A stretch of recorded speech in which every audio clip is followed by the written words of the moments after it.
mis siin sees on, anname prillinatele kätte selle ja vaja ühte purgikest. Näitame rahvale ära, mis mänguvahendid teil on. Ja nüüd siis antakse teile aimdust, milles võistlus siis seisneb. Vaadake täpselt.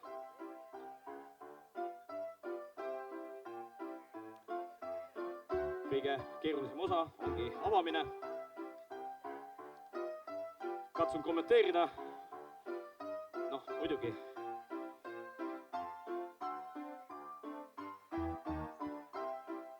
Jah, tundub, et see võidegu jääb õhtusesse ossa, sest purgi avamine on piisavalt raske tegevus. Nii, kaan on käes. Esimene osa võistlus on läbitud, aga nüüd läheb kiiremaks osaks. Nii, võetakse imeline purk, pannakse see sisse, kaan peale, assõraks.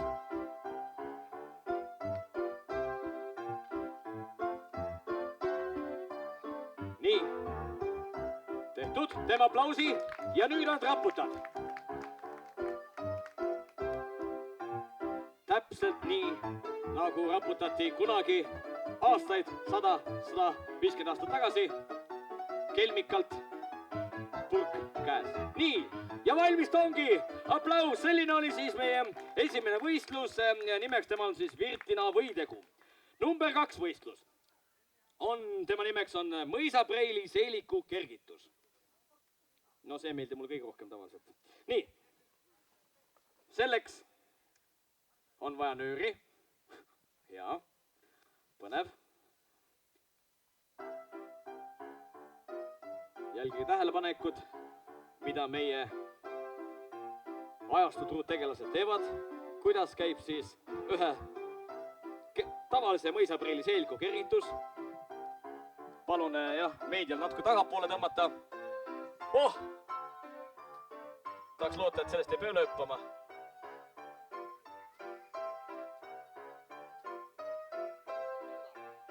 Matilda, julgemalt Matilda.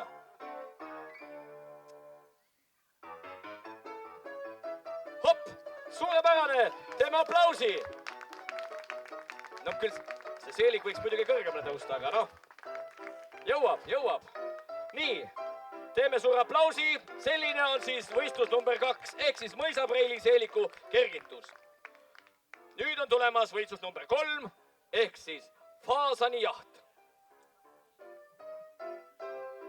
Selleks on meil vaja elusat lindu. Ei ole vaja elusat lindu. Piisab ühest kepikesest. Ja. Teraristad võetakse ka mängu, jah? Vaadake väga hoolikalt, mismoodi see mäng käib.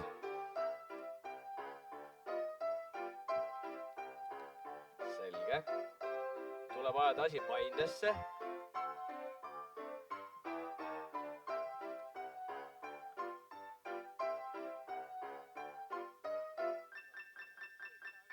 Tuleb teha väike sõlm.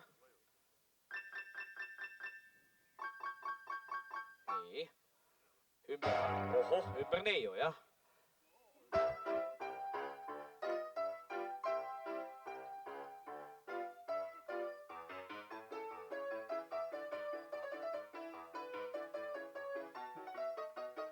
Nii, ja mis saab edasi? Tuleb järgmine kepike, oksake ja...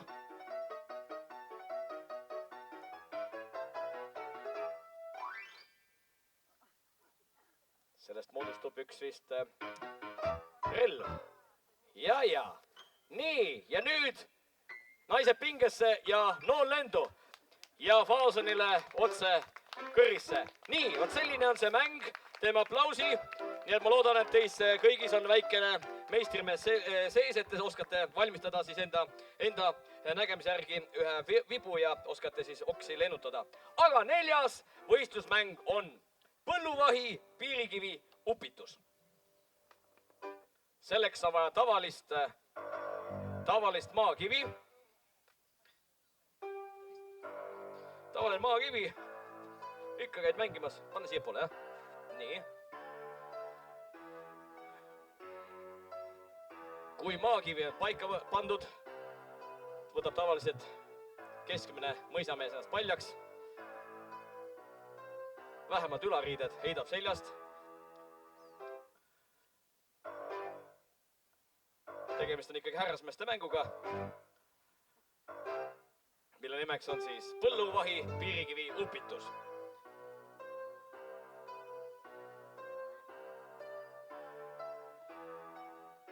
Paljastame musklis käed. Nii, haarame põllukivi kätte. Või siis mitte.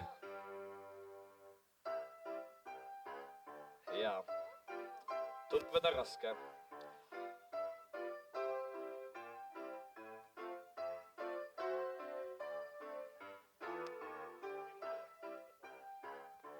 Kui muidu ei saa seda kivi maast lahti, siis tuleb naised appi võtta, kasutada. Ja näete, saategi selle kivi veerem ilusti. Ja nagu ma aru, pildid võib praegu lugeda. Nõnda lihtne see mäng ongi. Punktist A, punkti B veeretad seda rasket munakivi. Ja kes kiiremini jõuab finišisse kivaga, see saab ka endale võidupunktid. Nii, veel natukene veeretamist. Ja raske kivi ongi jõudnud kohale. Teeme aplausi! Säärane mäng on siis mäng number 4. Jäänud on veel 2 järgmist mängu. Järgmise mängu nimeks on, andke palun härrale tagasi, pintsak. Järgmise mängu nimeks on mõisamoonaka kartulipanek. Väga iidne mõisamäng. Mõisamoonaka kartulipanek.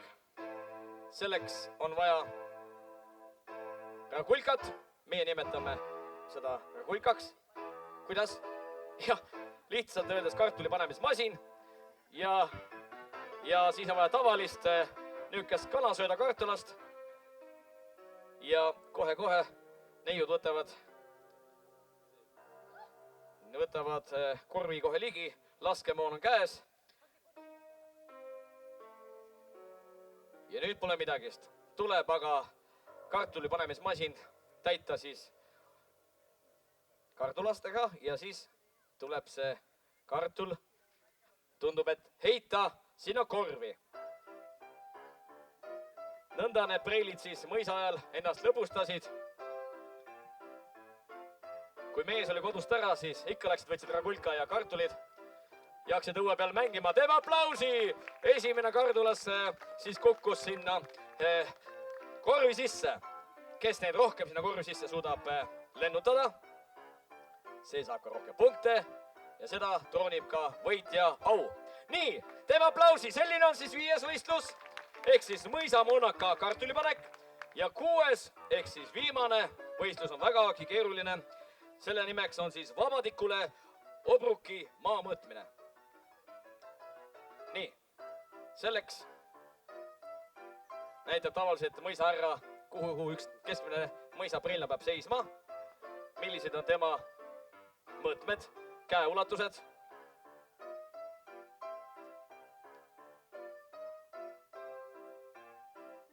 Ja, nemoodi mõõdeti siis mõisa ajal siis maad, jah? Ega need valdused väga suured ei olnud, et ikka sügiseks sai ikka naisega kõik karjamaad läbi käidud nemoodi. Nii, 2. Ühesõnaga, nii tuleb siis tegemist on mõõtmismänguga, kus te võite valita punktist A punkti B, te peate ära arvama, kui palju meetrit, sentimeetrit seal vahel võiks olla. Mõõtevahendiks võite kasutada ainult oma füüsilist keha, kas siis jalapikkust, käepikkust, kehapikkust võite pikale heita.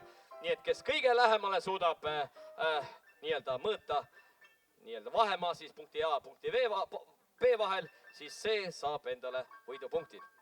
Sellised olid meie mängud. Ma loodan, et kõikidele meeskondadele jäi meelde. Ja nüüd ma paluksin siia meie kohtuniku, peakohtuniku. Teeme talle aplausi.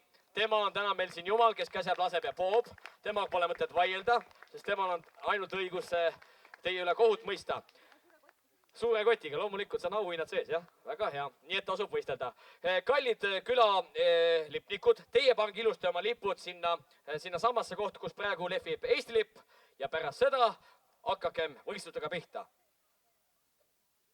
Tere ja ma soovin teile kõigile lustlikku meelt ja edu! Meie esimene võistlus on Virtina võidegu ja see saab toimuma sealpool. Nii et kõik võistkonnad liikuge sinna poole, kuhu liigub meie kohtunik ja seal hakatakse siis mõõtu võtma. Ja nagu näha, neid võistkondi rohkem täna kui 3, seega läheb väga tugevaks rabelemiseks, sest et meil on täna välja anda 3 tähtsat medalit ehk siis